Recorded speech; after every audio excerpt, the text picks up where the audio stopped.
the full true story of the Great Barrier Reef, a narrative woven from deep time, natural wonder, human history, and an uncertain future. The Great Barrier Reef, a living story in 7 acts. This is not just the story of a tourist destination. It is the epic biography of the largest living structure on Earth, a complex and dynamic ecosystem that is both ancient and constantly changing. The Deep Time Foundation, 18 million years ago. The story begins not with coral but with geology.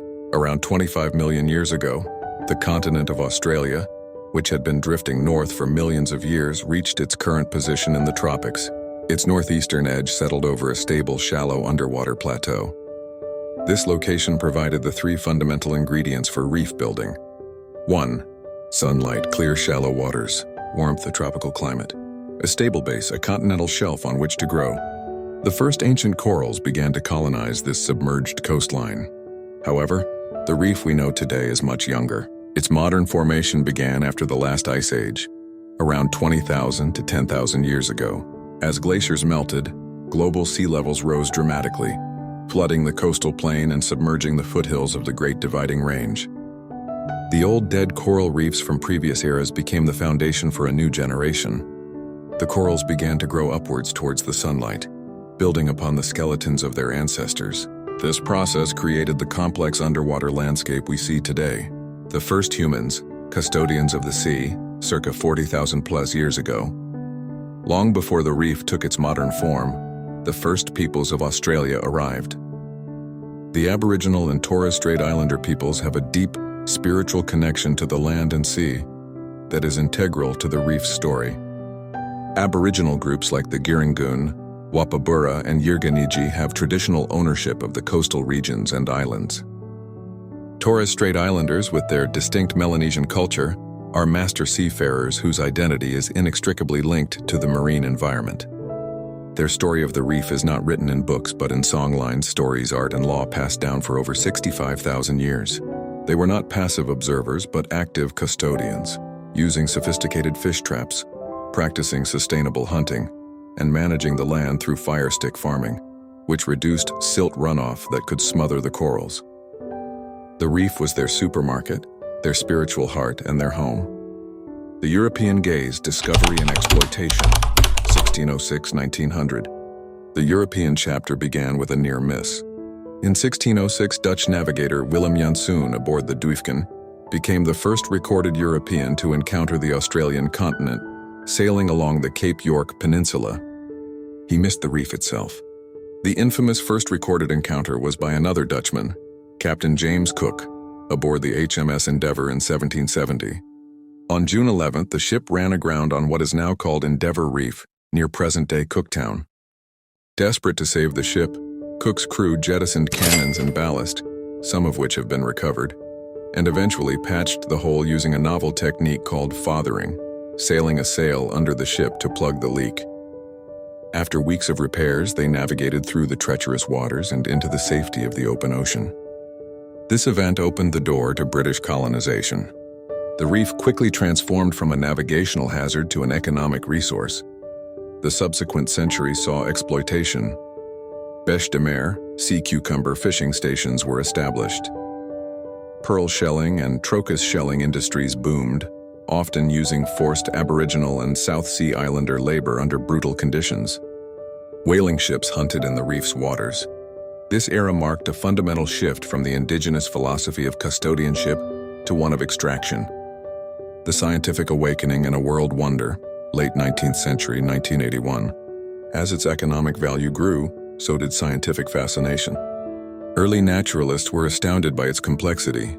The pivotal scientific journey was the 1928-29 Great Barrier Reef expedition, led by British scientist C. Maurice Young. For over a year, a team lived on a low wooden platform built on a reef, studying coral biology, nutrition, and ecology in unprecedented detail. Their work laid the foundation for modern coral reef science.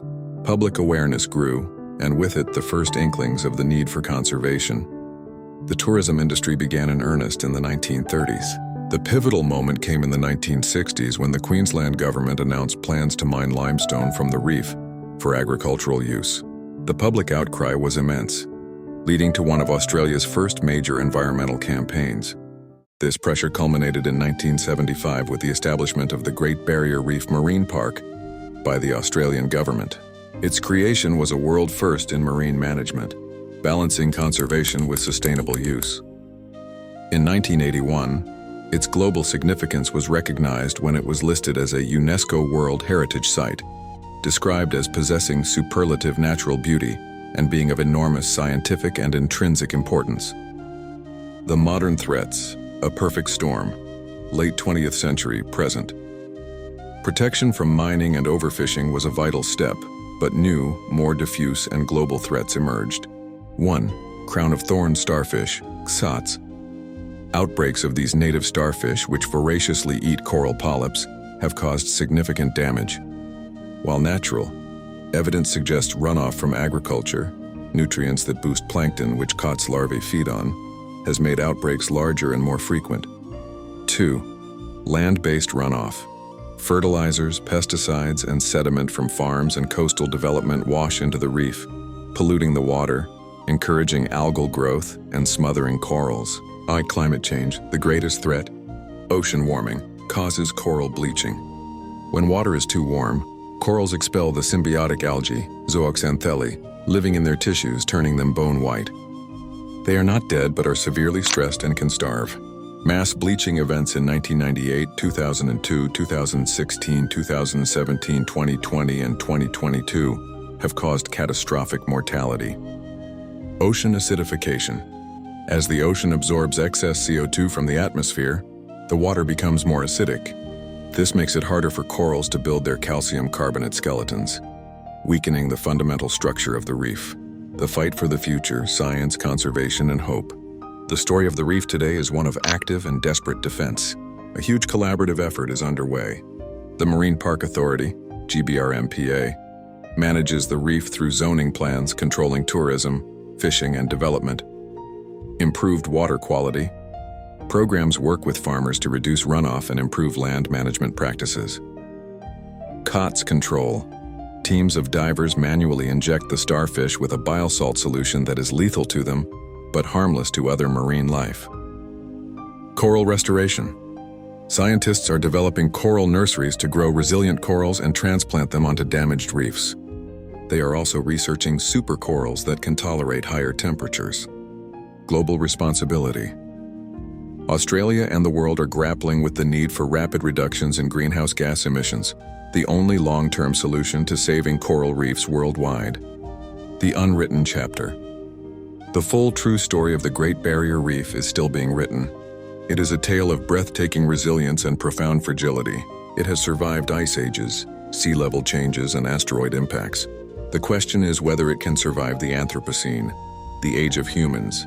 Its future is not a foregone conclusion, it is a choice. The ending to this story depends on global action on climate change and continued local stewardship.